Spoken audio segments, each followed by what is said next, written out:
हमारा ये सब्जेक्ट है हिस्ट्री, चैप्टर है 3rd।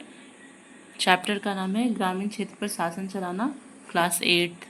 तो हम इसके क्वेश्चन आंसर को देखेंगे। पहला क्वेश्चन है निम्नलिखित के जोड़े बनाएं। तो यहाँ इसका सीधा हमने आंसर देख लेते हैं। रैयत मतलब होता है किसान, महाल मतलब होता है ग्राम समूह, निज मतलब होता है बागान मालिकों की अपनी ज़मीन पर खेती, और रैयती मतलब रैयतों की ज़मीन पर खेती। तो ये मिलान करना था। सेकंड है रिक्त स्थानों को भरें। तो यूरोप में नील उत्पादकों को अपनी आमदनी से गिरावट का खतरा दिखाई देता था। मतलब नील क्या होता था, यूरोप में नील उत्पादकों को नील से अपनी आमदनी में गिरावट का खतरा दिखाई देता था। ख है 18वीं शताब्दी के आखिर में ब्रिटेन में नील की मांग औद्योगिकरण के कारण बढ़ने लगी थी। तो नील की मांग क्यों बढ़ी थी, तो यहाँ पे हो जाएगा औद्योगिकरण। ग है कि खोज नील की अंतर्राष्ट्रीय मांग पर बुरा असर पड़ा। कृत्रिम रंग, जब कृत्रिम रंग की खोज हो गई तो नील की अंतर्राष्ट्रीय मांग पर बुरा असर पड़ा था। घ है चंपारण आंदोलन के खिलाफ हुआ था। चंपारण आंदोलन नील बागान मालिकों के खिलाफ हुआ था। अब हम अपना तीसरा देखेंगे। स्थायी बंदोबस्त के मुख्य पहलुओं का वर्णन कीजिए। स्थायी बंदोबस्त के बारे में पूछ रहा है। तो देखो, स्थायी बंदोबस्त 1793 में लॉर्ड कॉर्नवालिस ने बंगाल, बिहार और उड़ीसा में लागू किया था। इसके मुख्य पहलू इस प्रकार थे। स्थायी राजस्व। स्थायी राजस्व क्या था? कंपनी ने जमींदारों के लिए एक निश्चित राशि तय की थी जो उन्हें हर साल सरकार को देनी थी। यह राशि कभी बदलती नहीं थी। मतलब इसमें क्या क्या प्रावधान था कि स्थायी राजस्व देना था, निर्धारित कर दिया था उन लोगों ने। जमींदारों की जमींदारी, जमींदारों को किसानों से कर वसूलने और उसे कंपनी को देने का काम सौंपा गया था। तो मतलब कि स्थायी बंदोबस्त में जमींदारों को कहा गया था कि आप किसानों से कर लेंगे और उसे किसको देंगे? कंपनी को देंगे। इसके बाद जमीन पर सुधार की कमी। जो ज़मीन थी ना, राजस्व की राशि इतनी ज़्यादा थी कि ज़मींदार ज़मीन को बेहतर बनाने के लिए पैसा खर्च नहीं कर पाते थे। अब इतना ज़्यादा उन लोगों से टैक्स ही ले लिया जाता था कि वो ज़मीन को अच्छा करने के लिए कुछ सोच ही नहीं पाते या कुछ कर ही नहीं पाते, क्योंकि पैसा ही नहीं बचता। और ज़मींदारी छीनना, अगर ज़मींदार समय पर राजस्व नहीं दे पाते थे तो उनसे उनकी ज़मींदारी छीन ली जाती थी, उसे नीलाम कर दिया जाता था। तो ये स्थायी बंदोबस्त में क्या थे? सारे के सारे प्रावधान थे। अब चौथा क्वेश्चन देखते हैं हम लोग। महालवाड़ी व्यवस्था स्थायी बंदोबस्त के मुकाबले कैसे अलग थी? तो महालवाड़ी व्यवस्था और स्थायी बंदोबस्त में इसमें हम अंतर देख लेते हैं। तो देखो बच्चों, महालवाड़ी जो था 1822 में हॉल्ट मैकेंजी ने उत्तर पश्चिम प्रांत में शुरू किया था। अगर ऐसे भारत है ना, भारत का नक्शा, तो इस वाले एरिया में महालवाड़ी था। ठीक है, तो महालवाड़ी किस एरिया में था? तो उत्तर पश्चिम प्रांत में शुरू था। और 1793 में कॉर्नवालिस ने बंगाल, बिहार, उड़ीसा में स्थायी बंदोबस्त शुरू किया था। स्थायी बंदोबस्त किसने शुरू किया? लॉर्ड कॉर्नवालिस ने। कब? 1793 में। कहाँ? बंगाल, बिहार और उड़ीसा में। सेकंड अंतर क्या है इसमें कि राजस्व अस्थायी था और समय समय पर बदला जा सकता था। जो इसका राजस्व था ना, वो अस्थायी था, लेकिन स्थायी बंदोबस्त में स्थायी था, राजस्व स्थायी था। देखो, नाम भी इसीलिए स्थायी बंदोबस्त है, उसमें कोई बदलाव नहीं होता था। गांव का मुखिया राजस्व वसूलने की जिम्मेदारी दी गई थी। जो महालवाड़ी था ना, उसमें गांव का मुखिया राजस्व वसूलता था, टैक्स। और स्थायी बंदोबस्त को जमींदारी व्यवस्था भी कहते हैं। क्यों? क्योंकि यहाँ पे जमींदार जो लोग होते थे वो लोग राजस्व तसीलते थे, वसूलते थे। जमीन की माप और फसलों का आकलन किया जाता था। महालवाड़ी में क्या था कि ज़मीन की माप की जाती थी, फसल कैसी है, अच्छी है, खराब हुई, क्या हुई, इसका आकलन किया जाता था। और स्थायी में क्या था? किसानों के अधिकारों की अनदेखी की गई और ज़मींदारों का दबदबा बढ़ा। इन लोगों को किसानों से कोई मतलब नहीं था स्थायी बंदोबस्त में, बस उन लोगों के अधिकारों को उन लोगों ने अनदेखा किया। सिर्फ ज़मींदार क्या करते, ज़्यादा पावरफुल थे स्थायी बंदोबस्त में।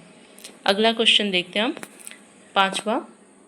राजस्व निर्धारण की नई मुनरो व्यवस्था के कारण उत्पन्न हुई दो समस्या बताइए। तो एक तो था स्थायी बंदोबस्त, एक महालवाड़ी था और एक रैयतवाड़ी था।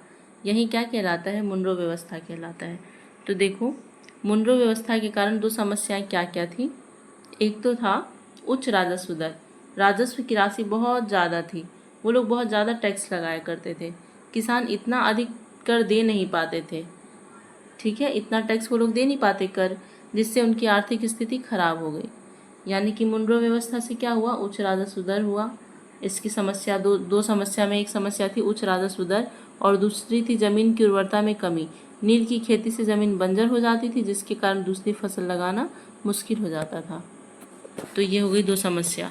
छठवां क्वेश्चन है, रैयत नील की खेती क्यों कतराते थे। जो रैयत थे, रैयत मतलब किसान होता है, वो लोग नील की खेती से क्यों कतराते, क्यों नहीं करना चाहते। तो देखो वो लोग क्यों कतराते थे, क्योंकि कर्ज का जाल। पहला, कर्ज का जाल। बगान मालिक रैयतों को कर्ज देकर अनुबंध के तहत नील की खेती के लिए मजबूर करते थे। यह कर्ज चुकाने के लिए रैयत को बार बार नील उगाना पड़ता था। पहले तो वो लोग क्या करते, उन लोगों से अनुबंध कर लेते और उसे मजबूर करते कि आपको सिर्फ नील की ही खेती करनी है, और आपको टैक्स एक निर्धारित कर देते कि आपको टैक्स देना है। जब वो लोग नहीं चुका पाते तो वो लोग खुद कर्ज लेते, फिर कर्ज लेके उन लोगों को टैक्स देते, जिसकी वजह से ये समस्या हुई और वो लोग कर्ज जाल में फंसते गए। दूसरा है कम आय। कम आय क्या है, नील की फसल की कीमत बहुत कम थी, जिससे रैयतों को नुकसान होता था। नील की फसल की कीमत क्या थी, बहुत कम थी। चौथा है जमीन की हानि। नील की खेती से जमीन की उर्वरता खत्म हो जाती थी, जिस कारण दूसरी फसल नहीं उग पाती थी, तो जमीन की भी हानि होती थी। और चौथा क्या है इसमें कि ज़बरदस्ती, बगान मालिक और गांव के मुखिया रैयतों पर दबाव डालते थे कि वे नील की खेती करें, चाहे वे ना चाहें। अगर वो नहीं भी चाहते तो भी उनको ज़बरदस्ती कराया जाता नील की खेती। तो ये सब समस्याएं थी। ठीक। सातवां है, किन परिस्थिति में बंगाल में नील का उत्पादन धराशायी हो गया। मतलब ऐसा क्या हुआ कि बंगाल में नील की जो खेती होती थी वो धीरे धीरे खत्म हो गई। तो इसके कई कारण थे। पहला, जमीन की उर्वरता में कमी आई। अब बार बार क्या क्या किया इन लोगों ने, नील की खेती से जमीन बंजर हो जाती थी, जिससे दूसरी फसल लगाना मुश्किल हो जाता था। दूसरा है कृत्रिम रंगों की खोज। 19वीं शताब्दी में कृत्रिम रंगों की खोज के बाद नील की मांग कम हो गई। और तीसरा है नील आयोग की सलाह। मतलब नील आयोग ने बगान मालिकों को जबरदस्ती करने का दोषी पाया और किसानों को सलाह दी कि वे चाहें तो नील की खेती बंद कर दें। मतलब उन लोगों ने क्या कि नील आयोग की सलाह क्या हुई कि इन लोगों को लगा कि इन लोग से ज़बरदस्ती कराया जा रहा है, तो उन लोगों ने बोला आप चाहे तो बंद कर सकते हैं। चौथा क्या, किसानों का विद्रोह। किसानों ने बगान मालिकों के शोषण के खिलाफ आवाज़ उठाई और चंपारण जैसे आंदोलन हुए। ठीक है, मतलब इन लोगों ने उन लोगों के खिलाफ बगावत कर दी, विरोध किया किसानों ने, इसलिए ये धीरे धीरे धराशायी हो गया, यानी ख़त्म हो गया। अब हम लोग आइए करके देखते हैं, 8वां क्वेश्चन देखते हैं, चंपारण आंदोलन और उसमें महात्मा गांधी की भूमिका के बारे में जानकारी इकट्ठा करें। तो देखो बच्चों, चंपारण आंदोलन 1917 में बिहार के चंपारण जिले में हुआ था। यह भारत में ब्रिटिश बगान मालिकों के खिलाफ पहला बड़ा किसान आंदोलन था। उस समय नील बगान मालिक किसानों को कम कीमत पर नील उगाने के लिए मजबूर करते थे, इससे किसानों की हालत बहुत खराब हो गई थी। इसके बाद महात्मा गांधी ने इस आंदोलन में महत्वपूर्ण भूमिका निभाई थी। क्या भूमिका निभाई थी, किसानों को संगठित किया इन्होंने। चंपारण गांधी जी चंपारण पहुंचे और किसानों की समस्या को सुना। उन्होंने गांव में जाकर उनकी शिकायतें दर्ज की। सत्याग्रह और अहिंसा। गांधी जी ने सत्याग्रह और अहिंसा के तरीके से बगान मालिकों और ब्रिटिश अधिकारियों के खिलाफ आंदोलन शुरू किया और भारत में यह उनका पहला सत्याग्रह था। आगे किसानों का हौसला बढ़ाया। उन्होंने क्या किया, उन्होंने किसानों को एकजुट होने और अपने अधिकारों के लिए लड़ने के लिए प्रेरित किया। नील आयोग का गठन। गांधी जी के प्रयासों से ब्रिटिश सरकार ने एक आयोग बनाया जिसने किसानों के पक्ष में फैसला सुनाया, बगान मालिकों को जबरदस्ती करने और किसानों को उचित मुआवजा देने का आदेश दिया। आगे इस आंदोलन की सफलता के बाद गांधी जी को महात्मा की उपाधि दी गई और यह आंदोलन भारतीय स्वतंत्रता संग्राम की शुरुआत में एक बड़ा कदम था। आगे देखते हैं 9वां, भारत की शुरुआती चाय या कॉफ़ी बागानों का इतिहास देखें। ध्यान दें कि इन बागानों में काम करने वाले मजदूर और नील के बागान में काम करने वाले मजदूरों के जीवन में क्या समस्याएं या फ़र्क थे। तो देखो बाबू, इसमें क्या होगा, भारत में चाय और कॉफ़ी के बागानों का क्या इतिहास है, इसके बारे में हम देखते हैं। देखो 19वीं सदी में ब्रिटिश सरकार ने भारत में चाय और कॉफ़ी के बागान शुरू किए, खासकर असम, दार्जिलिंग और दक्षिण भारत में। ठीक, चाय की खेती असम में 1830 के दशक में शुरू हुई। चाय की खेती कहाँ शुरू हुई? असम में। जबकि कॉफ़ी के बागान कर्नाटक और केरल में पहले से ही थे। इन बागानों के लिए मजदूर दूसरे राज्यों से लाए जाते, उन्हें बेहतर जीवन का वादा किया जाता, लेकिन हकीकत में उनकी स्थिति बहुत खराब थी। अब क्या उनके बागान ये जो चाय और कॉफ़ी के बागान के मजदूरों के जीवन में क्या समानताएं थी? शोषण। शोषण दोनों के साथ होता, ठीक है। दोनों ही बागानों में मजदूरों का शोषण होता था। उन्हें क्या किया जाता? उन्हें कम मजदूरी दी जाती और घंटों तक काम कराया जाता। और काम के घंटे लंबे होते। खराब रहन सहन, मजदूरों की अस्वस्थकर और तंग जगहों में रहना पड़ता था। जो मजदूर होते थे ना, उन्हें छोटी जगहों में रहना पड़ता था और उनके स्वास्थ्य का भी ख्याल नहीं रखा जाता। जबरदस्ती। नील की खेती के लिए किसानों को अनुबंध के जरिए मजबूर किया जाता था, जबकि चाय कॉफ़ी बागानों में मजदूरों को ठेका प्रणाली के तहत फंसाया जाता था। कर्ज का बोझ। दोनों ही मामलों में मजदूर कर्ज लेकर बंधुआ मजदूरी में फंस जाते थे। फ़र्क क्या है? काम की प्रकृति। अब दोनों में क्या फ़र्क है? वो तो दोनों की स्थिति तो बहुत ख़राब थी।